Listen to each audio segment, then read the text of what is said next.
प्राइवेटेशन नारी प्रगतिर होची परिपंथी। प्राइवेटेशन टा होची नारी प्रगतिर परिपंथी।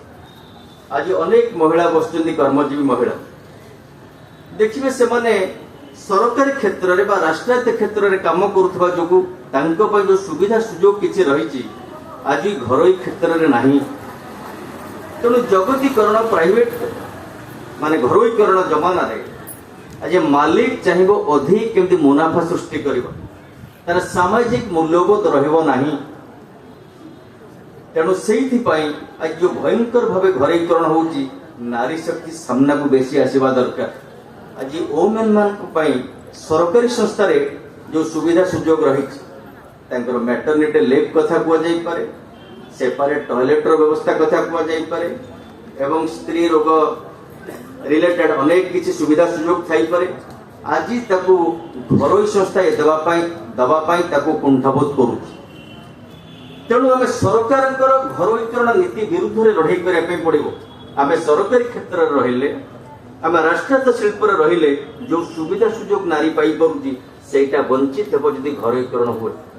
तेणु ये आंदोलन केवल घर भितर परिवार भितर नुहे, ये गोटे व्यक्तिगत परिवर्तन केवल संभव नुहे जदि ढांचागत परिवर्तन न हुए, जदि व्यवस्थागत परिवर्तन न हुए। तेणु व्यवस्थार परिवर्तन दरकार। तेणु से नारी मान को राजनैतिक क्षमता दखल करने पड़ो। बहु सरकार बहु पदक्षेप ने नारी मान संरक्षण व्यवस्था कथा जदिव लोक संख्या 50% पाखापाखि किसी साथी प्रश्न करि नारी मानकर बहु कैपेबिलिटी रही बहु पोटेंशियलिटी रही संरक्षण आवश्यक नहीं।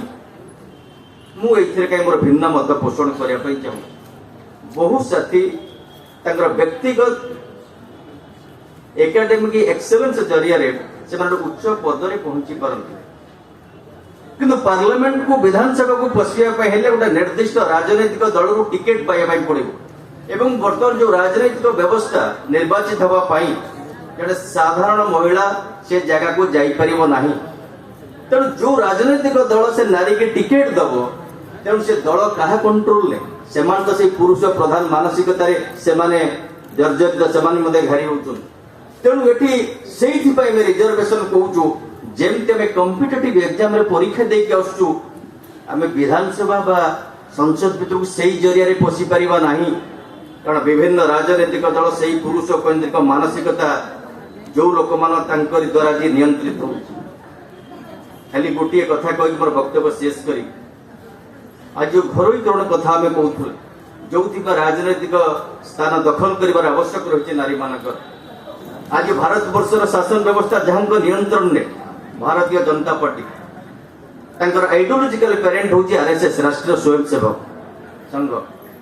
आरएसएस मुख्य कौन कहते मोहन भागवत कहते पुरुष मैंने बेकार होती केवल नारी मान सी कहते मैरिज हूँ गोटे सोशल कंट्राक्ट। आम जो चुक्ति करूँ मैरिज रे कंट्राक्ट होती नारी केवल पिला जन्म कर मेसीन चारि कांध भितर रहिबो सी बाहर को जाऊँगी से काम करुँच बोली तेणु पुरुषर जगटा से नहीं गला। तेणु नारी घर भितर पशिबा दरकार।